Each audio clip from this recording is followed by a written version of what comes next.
It always seemed to me that the deepest wounds are left not by those who hate you, but by those who once whispered to you, "I love you." I'm writing this because I need to get it off my chest. Maybe someone will recognize themselves in this story and avoid the mistake I made. My name is Daniel Mueller. I'm 32. I live in Munich in an old house near the park. Neighbors know me as a quiet guy who walks his dog every morning and drinks coffee on the balcony, listening to old vinyl. But no one knows that a couple of years ago, I was a completely different person. Naive, dependent, living for one woman, Laura. We met in Prague at a design conference. I was working at a small German studio back then and came to give a presentation. Laura was an interpreter, vibrant, lively, with that sparkle in her eyes that seemed to promise you the whole universe. She laughed at my jokes, even though they weren't worth it. I felt the spark between us, that rare moment when it seems like you've met your person. A week after the conference, we were already strolling across Charles Bridge, eating ice cream and talking about the future. She dreamed of moving to Munich, finding herself in photography. I dreamed of finally buying an apartment and stopping renting a room. Everything seemed possible. The first months were perfect. Laura inspired me. I worked on projects through the nights and she photographed us on old film. On the wall hung her photo of me with coffee and a silly smile.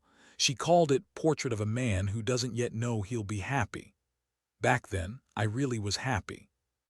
But happiness is a fragile thing. It doesn't break all at once, but little by little, quietly. First, small things appeared.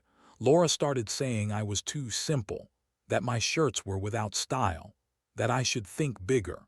I didn't pay much attention, thought it was just her mood. Then she started comparing. Martin's wife's husband has a business, and you're still working for someone else. I listened and stayed silent. I wanted to prove to her that I could do more. I started taking on extra projects, working nights, saving every euro. I bought her the camera she dreamed of. She hugged me and whispered, "You're the best." Then I believed everything was fixed. But instead of gratitude came reproaches. She hardly smiled, got irritated over trifles, disappeared with friends, didn't answer calls. I tried to talk, ask what was wrong. In response, I heard, "You're too caring. You're suffocating me with your love." It was like a knife. I just wanted her to be okay. In the spring, we went to Vienna. I took time off to spend together. Laura was on her phone the whole time. I joked that it seemed her new romance was the screen. She snorted. "Maybe the screen understands me better." I smiled, but inside everything clenched. Then there were parties where she introduced me as just Daniel. Not my boyfriend, not my love, just. And one evening when I came to pick her up from dinner with friends, I saw her sitting too close to some man. Tall, confident, in an expensive jacket, talking loudly, laughing even louder. I felt the ground shaking under my feet. Later she said it was just an acquaintance, but her eyes sparkled differently. A week later, it all ended. She came back late at night. I was sitting in the kitchen, couldn't sleep. "We need to talk," she said, not even taking off her coat. "What happened?" "Yes, I'm tired." "Of what?" "Of you, Daniel, of this grayness." I was silent.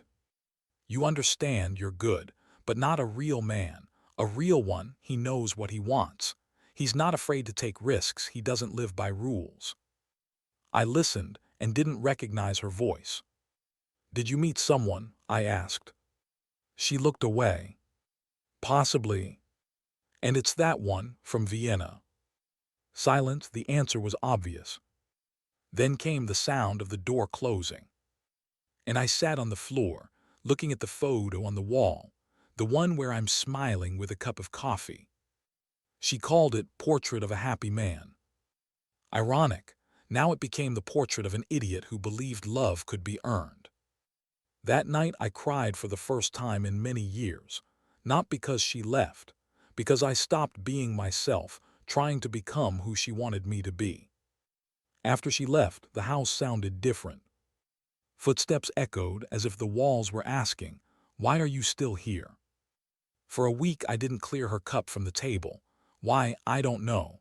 Maybe hoped she'd come back for it, or just didn't want to admit it was really the end. Everything that filled my life with meaning suddenly became empty. Work, friends, even music. I came to the office, opened my laptop, and stared blankly at the screen.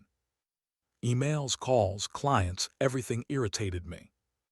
Once a colleague asked why I looked like someone close had died. I smirked. Almost, only didn't die but left.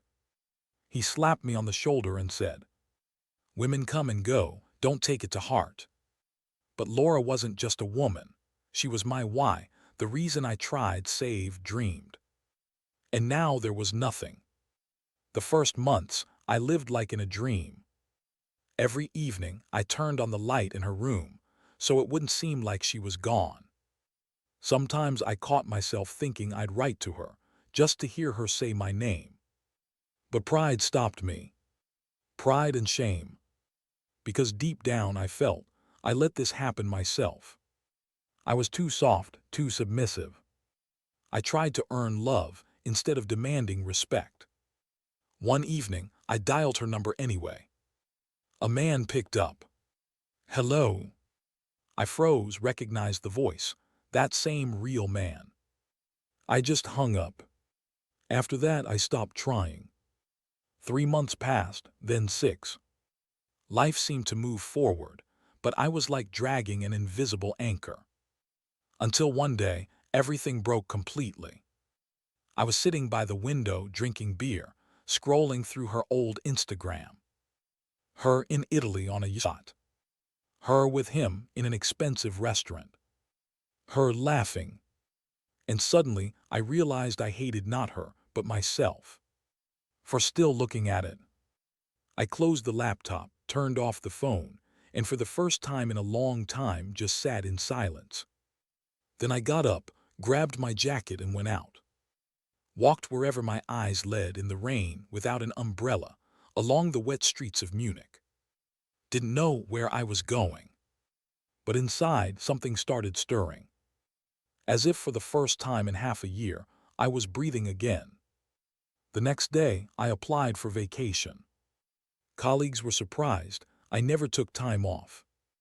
I said I was tired.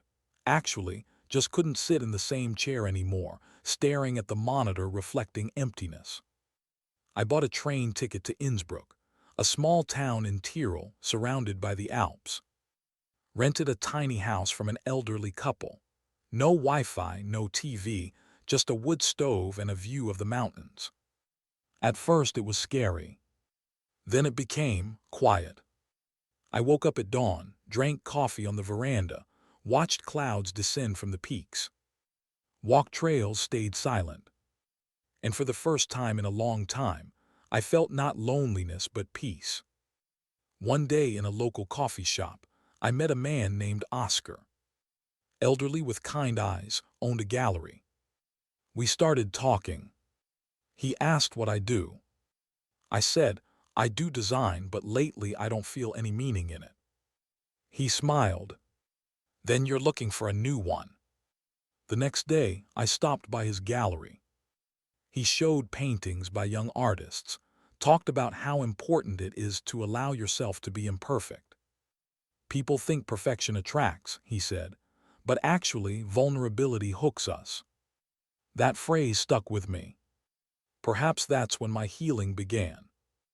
I lived in Innsbruck for almost 2 months. And every day something changed. I started running in the mornings, drawing again. Made a series of minimalist posters about human emotions. One of them, a silhouette of a man standing before mountains with the caption, "To see yourself, sometimes you need to get lost." When I returned to Munich, everything seemed different.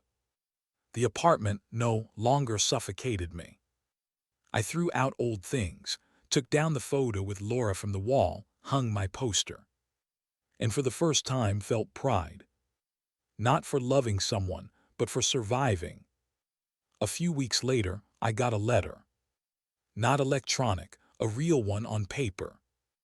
I recognized the handwriting immediately. "Hi, Daniel. I don't know where to start. I understand that maybe I have no right to write to you, but I often think about you. Sometimes I catch myself missing your laugh. Back then, everything seemed right. I wanted more. I thought I found it. But it seems I just lost the most real thing. If one day you want to meet, I'd be glad to talk. Laura. I reread the letter 10 times. First anger, then emptiness. And then silence. I folded the letter and put it in a drawer. Not because I didn't want to see her, but because I no longer needed that conversation. Half a year passed. My studio grew. I started working with big clients. New friends appeared, a new life. I learned to laugh without bitterness. And yet sometimes in the evening, I'd go out on the balcony with a cup of coffee and wonder, where is she now? Is that smile I once believed in still alive? But there was no more pain, only light gratitude, because her leaving made me who I am. Almost a year had passed since that letter. I'd managed to forget how her voice sounded. It was at that moment, when the past seemed finally buried, that it decided to knock on the door. It was an ordinary October evening. Munich was drowning in golden leaves, the air infused with the smell of coffee and rain. I'd just finished a meeting with a new client, heading home along the Isar embankment. My phone vibrated. The number was unknown, but started with a Czech code. I froze. My fingers felt wooden. I knew who it was. Hello. Hi, Daniel. The voice trembled but was familiar to the point of pain. Laura. I'm in Munich. And what do you want? Pause. Just to talk, without reproaches, without the past. Can we meet? I didn't answer right away. Inside, two forces battled, curiosity and pride. But in the end, I agreed. Not for her, for myself. Wanted to put a final period. We met in a small cafe in the Glockenbach district. She arrived earlier, sitting by the window, like back when we were together. But now this wasn't the same Laura. Her face had changed, not externally but in expression. The smile, once confident and slightly arrogant, became strained. Her gaze tired, as if in a year she'd lived a decade. You look good, she said. And you changed. She smirked. For the worse. For the human, I replied. We ordered coffee. Silence hung between us, thick as fog. She spoke first. I know how this sounds, but I wanted to apologize for real. Too late. Possibly, but I need to say it. I was silent, she continued. Back then I thought I'd found a man to live with like in the movies. He was charismatic, confident, rich. I felt strong next to him, and then it turned out I was just part of his collection. She told how the first months were like an ad, trips, gifts, parties. Then came the infidelities. He could disappear for 2 days, then come with flowers and say, "You're too emotional." When she tried to leave, he said, "Where will you go? To your little designer." I listened silently, without schadenfreude, just as a person who'd already learned this lesson.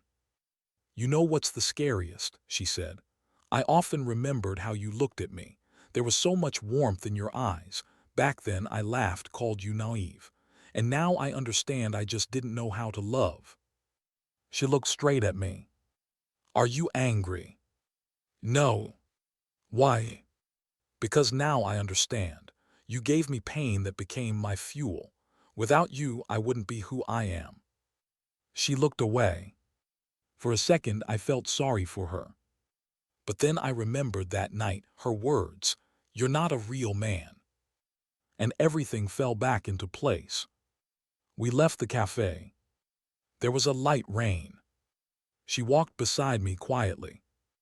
Do you have someone? She asked. No. Why? Because now I choose not with my eyes, but with my soul. She nodded. I still live in Prague. If you want, come just as a friend. I smirked. Friends don't leave each other for real men. She lowered her eyes. I deserved that. We said goodbye. Without hugs, without promises. Just a light take care. At home, I couldn't sleep for a long time. Her face stood before my eyes. Not the one from before, lively and bold, but the new one with a mix of guilt and regret. I didn't feel anger, only a strange emptiness. I opened the window, breathed in the cool air, and suddenly realized I was finally free. Not from her, from the memories. A few weeks passed. Life went on as usual. But Laura wrote. First short messages. How are you? Saw your exhibition in the gallery, proud of you. Then longer. I often think how it could have been if I hadn't left back then. You know, I recently saw us in a dream. We were walking in Prague like before. I was laughing and you said, now I know who I am. And I woke up in tears. I didn't reply. But somewhere inside I felt she wasn't just missing me. She wanted to come back. And one day she wrote straight. Daniel, I've realized everything. I want to start over, without grudges, without games, just to be together. I read those lines, and my heart beat faster. Because part of me, the old, weak one, wanted to say yes. But the other, adult, knew it would be a step back. I didn't reply. Instead, I just closed my eyes and remembered who I was when she left, broken, devastated. And who I was now, whole. A few days later, I got a notification. New exhibition at Oscar's Gallery, Echo of Feelings. I decided to go. On the walls hung works by young artists, each like someone's confession. And suddenly, I stopped at one painting. On it, a woman standing on the shore. In the water, the reflection of a man walking away. Titled Too Late. I didn't know the author until I looked in the catalog. Laura K. I stood and looked at the canvas. Not with anger, not with sadness, but with gratitude. Because I understood, we both went through a journey. Just in different directions. That evening, I came home and wrote her a short message. I saw your painting. It's beautiful. And so are you. But perhaps let it stay in the gallery. Our time is past. She replied a minute later. I know. Thank you for once loving me for real. I smiled, and for the first time in a long time, closed my eyes without heaviness in my heart. After that exhibition, life flowed differently, as if someone turned the clock hands and time finally moved forward. The past stopped biting. It just became part of me, like a scar that no longer hurts but reminds you of who you were. I started traveling more around Europe, not out of escape, from curiosity. Milan, Lyon, Copenhagen, cities where I could just be an observer, where no one knew my story. I sat in cafes, drew people, listened to their laughter, and for the first time understood that happiness isn't someone beside you, but silence within. My studio grew. Clients started coming not just for design, but for the atmosphere I could convey in my works. Many said, "Your projects feel calm." And I replied, "Because they're born not from pain, but from realization." I became a guest lecturer at the University of Applied Arts in Vienna. They offered me to teach a course, Emotion and Form. I agreed, not suspecting that it was there I'd meet the person who would change my life. Her name was Emma Lira. French, a master's student. Quiet, but with that rare type of confidence that doesn't require loud words. She listened to my lectures not as a student, as a person who truly understands. After classes, she'd approach, ask questions, not about technique but about meaning. Why do you always say emotion is form? Because without feeling, form is dead, I'd reply. We started talking often after classes. About music, about life, about what makes people real. She never asked about my past. And probably that's why I wanted to tell her for the first time. One evening, we sat on the steps of the old university. Vienna hummed quietly in the distance, the air cool, smelling of chestnuts and wet stone. I told her everything. About Laura, about how she left, about how I fell in Rose. Emma listened without interrupting. Then said, "You know, in childhood, my father said, a real man isn't the one who marches forward loudly, but the one who can stand when everything collapses." I remembered that, and it seems now I see an example. Her words stuck deep inside. Not because it was a compliment, because there was recognition in them. We started seeing each other more often. Coffee in the mornings, walks in museums, night talks about why people seek in others what they should find in themselves. With Emma, there was no drama. No fear that I don't measure up. There was only calm, the one I'd sought all my life. Sometimes I caught myself smiling for no reason. And then I understood I was living again. One day, returning from the gallery, I got a message. From Laura. "I saw your interview. You talked about the power of forgiveness. Probably I'll never forgive myself, but I'm glad you found peace. Take care of the one who's with you now." I reread the message and smiled. Not because I missed her, but because for the first time I felt only one thing toward her: gratitude. I replied simply, "Thanks, Laura. Everything that happened was necessary. Take care," and deleted the chat. Forever. A few months later, I invited Emma to go with me to Innsbruck, where I'd once started anew. The little house still stood at the foot of the mountains, only now it seemed not a refuge, but a place of strength. We sat on the veranda, drank coffee, and she asked, "If you could go back, would you change anything?" I thought, probably not. Even that pain. Even it, because without it, I wouldn't understand what real love means: first yourself, then another. She smiled. "You're really a real man."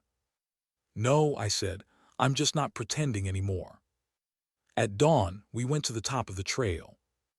The sun rose over the Alps, and I remembered myself a year ago, the one who stood here alone, broken.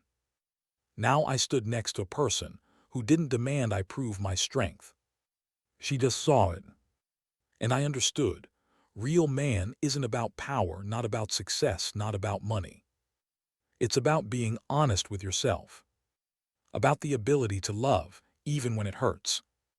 And about the courage to let go of those not ready to walk beside you. In that moment, I felt absolute calm. The world finally stopped being an arena where I had to prove I was worthy. Now it was just a place to live. And when Emma took my hand, I understood. This is that love where there's no fear of loss. Only freedom to be yourself. 3 years passed. If someone back then, on the day Laura packed her suitcase and left, had told me I'd one day be grateful to fate for it, I'd have laughed. But life knows how to surprise. I stood on the balcony of my new house in Geneva. No pomp, no luxury, just a house made with soul. View of the lake, studio with panoramic windows, books, paintings, the smell of coffee in the mornings, and Emma's laughter somewhere below. Emma. She became not just part of my life, she became its meaning. Not because she saved me, but because she didn't require being saved. With her, I understood that love isn't dependence, but harmony of two independent people. My company was now known throughout Europe. We did architecture, where the main idea was human history.